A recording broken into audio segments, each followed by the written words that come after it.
votre nouvel album est un très bel album. Ils vous ont dit ça chez Laurent Ruquier. Et puis, c'est un bel objet. C'est vrai aussi. Même esthétiquement. Les photos sont belles aussi. J'ai jamais vu ça dans On n'est pas couché. Moi, je trouve que c'est pas assez, moi. Jamais vu comme ça, Laurent. Et j'ai très peu de souvenirs de ce moment-là. Moi, Ah ouais, il est d'eau, donc. J'étais...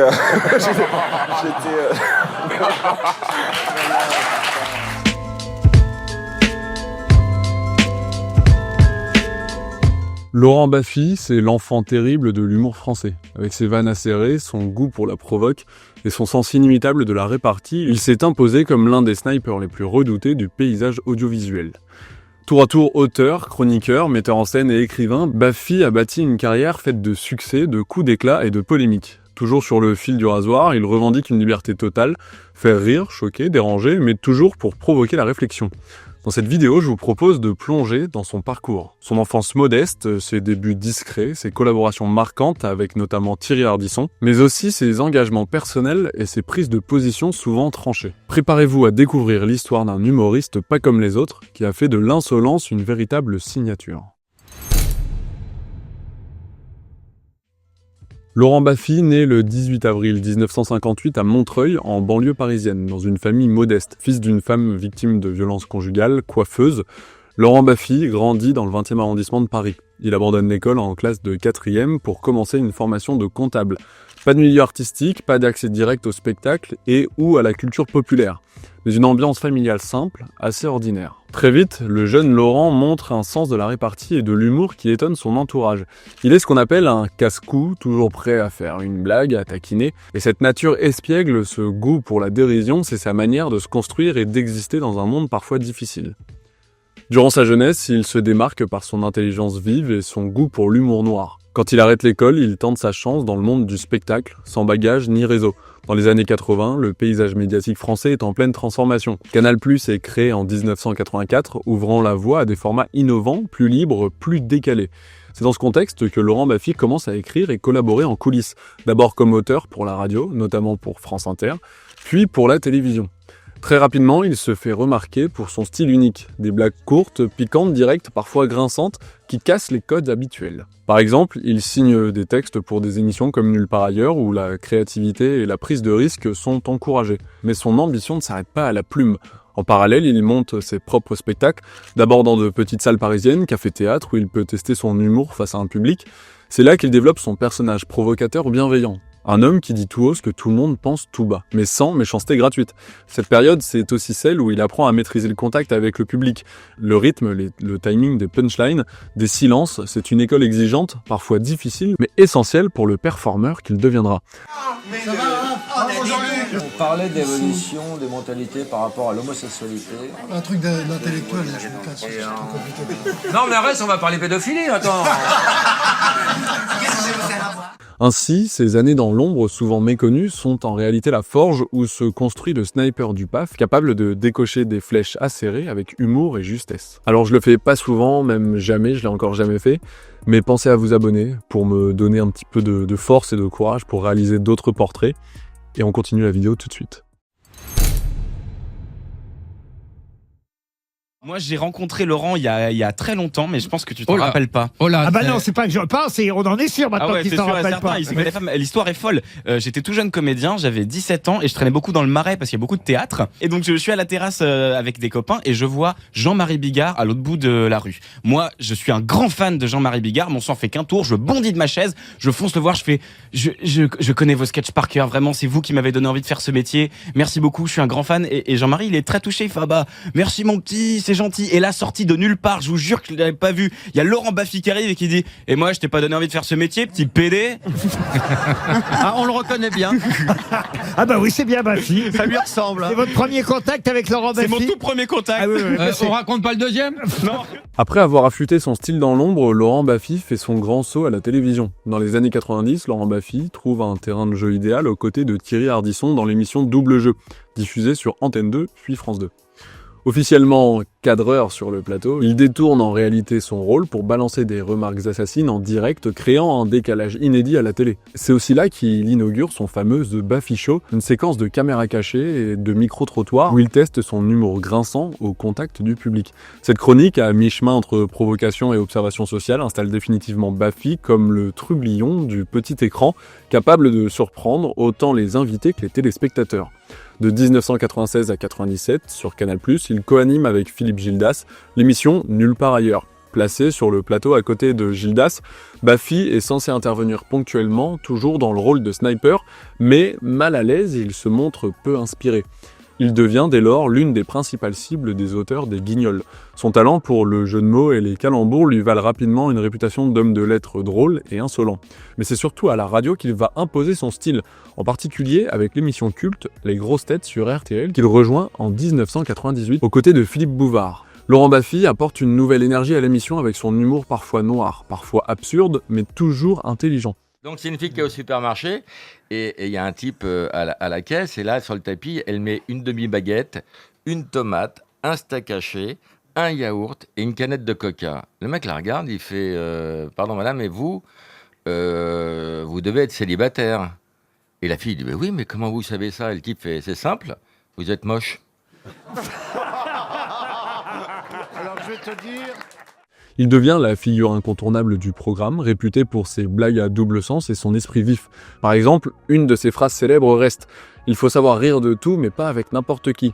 Sa capacité à jongler entre provocation et tendresse séduit un large public. En parallèle, Laurent Baffy multiplie les apparitions à la télé, notamment dans des émissions comme On a tout essayé sur France 2 où il est chroniqueur et Salut les Terriens avec Thierry Ardisson. En 1999, Laurent Baffy se lance dans sa propre aventure télévisuelle avec Tout le monde, il est gentil, un talk-show décalé diffusé sur Canal+. Entouré de chroniqueurs et d'invités, il y impose sa patte, une atmosphère volontairement provocatrice où l'humour caustique se mêle aux interviews débridées.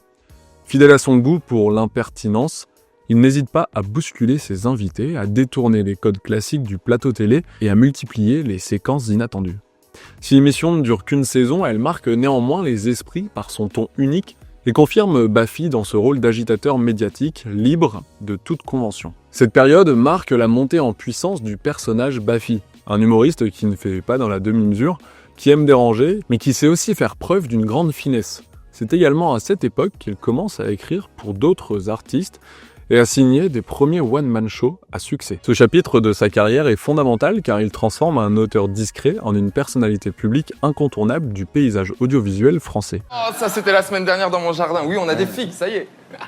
Et bourriquet alors? Bah, elle est sur mon lit. Ouais. Pourquoi il boite? En fait, Si Laurent Baffy doit une grande partie de sa notoriété à ses talents d'auteur et chroniqueur, il doit aussi beaucoup à sa collaboration avec Thierry Ardisson. D'ailleurs, j'en profite si vous ne l'avez pas encore vu, la vidéo sur Thierry Ardisson, elle sera juste ici. Leur rencontre dans les années 1990 marque un tournant décisif dans la carrière de Baffy. Ardisson, déjà star de la télévision avec ses émissions iconiques comme Tout le monde en parle, est séduit par l'esprit caustique et l'humour décalé de Baffy. Rapidement, ils forment un duo complémentaire, Ardisson le maître de cérémonie charismatique et Baffy le sniper qui lance les répliques coup de poing. Laurent devient ainsi chroniqueur régulier sur plusieurs émissions d'Ardisson, notamment Tout le monde en parle, de 1998 à 2006 où il se fait remarquer par son franc-parler et son humour souvent provocateur. Leur complicité à l'écran est évidente, avec un savant dosage entre sérieux et dérision. Par exemple, dans l'émission, Baffy n'hésitait pas à poser des questions embarrassantes ou à taquiner lourdement les invités, créant des moments à la fois drôles et parfois tendus. Mais cette collaboration ne se limite pas à la télévision. Ensemble, ils ont aussi écrit plusieurs spectacles et projets, où Baffy peut pleinement exprimer sa créativité. Cette période est également celle où Laurent Baffy affirme son style, toujours mélange d'humour noir, de satire sociale et de jeux de mots subtils. Leur relation professionnelle a parfois été tempétueuse avec des désaccords, mais aussi une profonde estime mutuelle. En somme, travailler avec Ardisson a propulsé Laurent Baffy sous les feux des projecteurs, tout en lui offrant une liberté d'expression rare. Ce duo est devenu une référence de la télévision française des années 2000, marquant durablement le paysage audiovisuel. L'humour de Laurent Baffy, aussi apprécié soit-il, n'a jamais été exempt de polémiques. En réalité, le sniper du PAF est aussi souvent celui qui fait débat. Sa capacité à dépasser les limites, à choquer volontairement, lui a parfois valu de sanctions et des censures. Par exemple, dans les années 2000, lors de l'émission Tout le monde en parle, certaines de ses blagues très crues sur des sujets sensibles ont suscité des plaintes.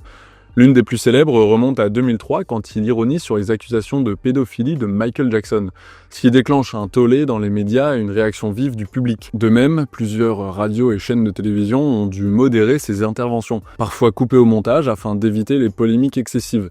Cette liberté totale n'a pas toujours été bien acceptée, notamment dans un paysage médiatique où les normes évoluent rapidement. Pourtant, Baffy revendique cette posture. Pour lui, l'humour doit questionner, déranger, mettre mal à l'aise pour mieux faire réfléchir. Il explique souvent qu'on peut rire de tout mais pas avec n'importe qui, ce qui souligne sa réflexion sur le respect des limites, appréciant cette authenticité brute. Ces polémiques ont parfois occulté ses qualités d'écrivain et de metteur en scène qui montrent une autre facette de son talent. Au fil du temps, il a appris à ajuster son ton tout en restant fidèle à son esprit provocateur. Cette capacité à marcher sur la corde raide entre humour et controverse fait partie intégrante de son identité artistique. Si le grand public connaît surtout Laurent Baffy pour ses punchlines assassines à la télévision ou à la radio, il ne faut pas oublier que son véritable terrain de jeu reste l'écriture et le théâtre. Depuis les années 90, Baffy s'est imposé comme un auteur prolifique, capable de jongler entre humour absurde, satire sociale et observation fine des comportements humains. Son premier grand succès théâtral arrive avec la pièce Sexe, magouille et culture générale en 2001. Une comédie où il met en scène un jeu télévisé fictif, détournant avec malice les codes des quiz télé. La pièce est un triomphe, jouée plus de 1000 fois et donne naissance à une véritable Baffy-mania au théâtre.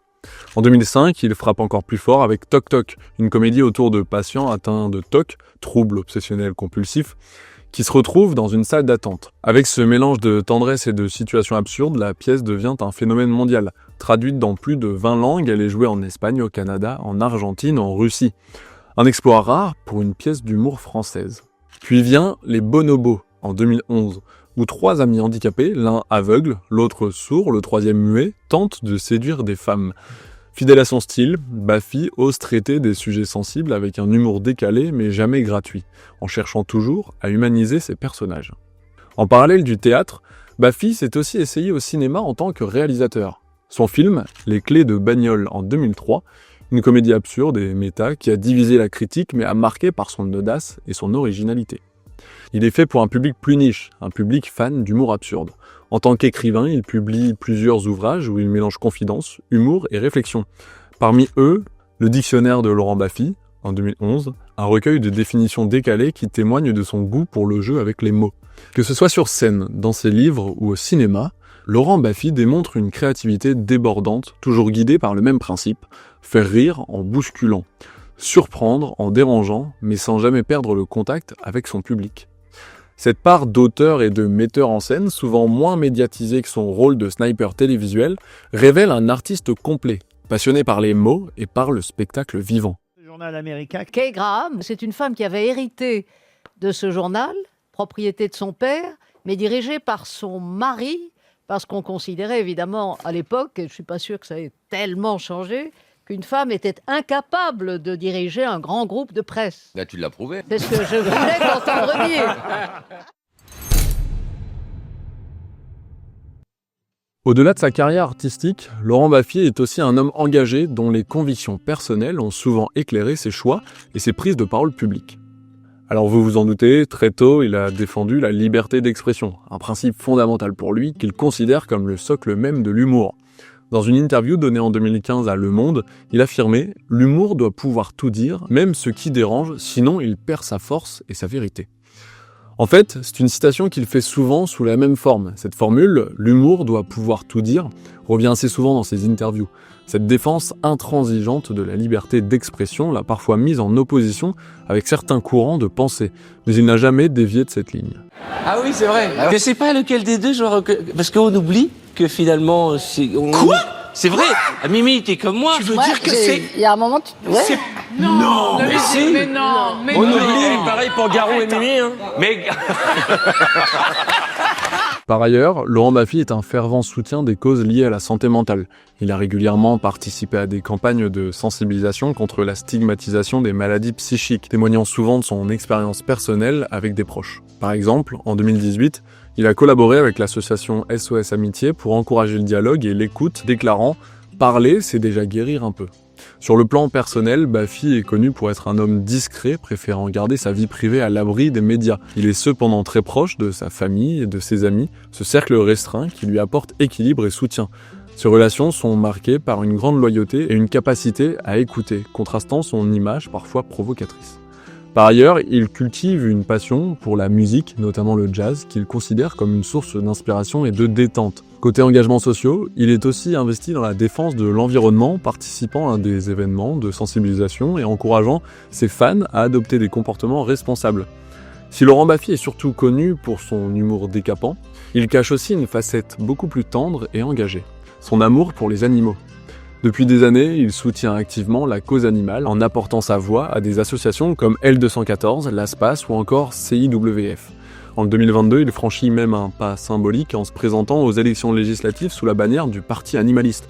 Une candidature plus militante que politique destinée à donner de la visibilité à ce combat qu'il juge essentiel. Comme il l'expliquait alors, « Je n'ai pas d'ambition politique, mais je trouve que ce parti mérite d'être entendu parce qu'il défend ceux qui ne peuvent pas parler. » Il arrive quand même en 7e position avec 863 voix et 2,18% des suffrages d'exprimés. Son engagement ne s'arrête pas aux prises de parole publiques. Sur le terrain, il agit aussi concrètement. Chez lui, il nourrit des oiseaux, des écureuils et revendique sans détour cette passion du vivant. Les animaux m'apaisent. J'ai besoin de les protéger, de leur rendre un peu ce qu'ils nous donnent. Derrière, le sniper médiatique se dévoile donc un amoureux sincère des bêtes pour qui chaque geste compte dans la défense du monde animal.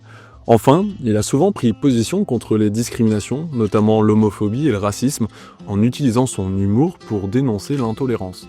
Comme il l'a dit lors d'un gala en 2019, « L'humour peut être une arme contre la haine, mais il faut savoir l'utiliser avec intelligence et respect. » Cette dimension humaine, engagée et sensible complète parfaitement le portrait d'un homme qui, derrière son sourire ironique, porte des valeurs fortes et sincères. Pour conclure, Laurent Baffy est avant tout un artiste complet, un homme aux multiples facettes qui a su marquer la scène audiovisuelle française par son humour unique, son écriture fine et sa capacité à provoquer tout en restant profondément humain. Son parcours, jalonné de succès mais aussi de controverses, témoigne d'un engagement constant envers la liberté d'expression et la recherche d'un humour qui questionne et dérange. Plus qu'un simple chroniqueur ou humoriste, Baffy est un créateur de mots, un metteur en scène et un écrivain qui a su imposer sa voix dans un paysage médiatique souvent conformiste. Son engagement personnel, discret mais sincère, complète ce portrait d'un homme passionné, sensible et engagé. En somme, Laurent Baffy reste une figure emblématique, indispensable à la vitalité de l'humour en France, capable de faire rire tout en invitant à réfléchir. Merci d'avoir regardé cette vidéo, n'hésitez pas à aimer, commenter et à vous abonner si ce portrait vous a plu, et à très vite pour une nouvelle histoire.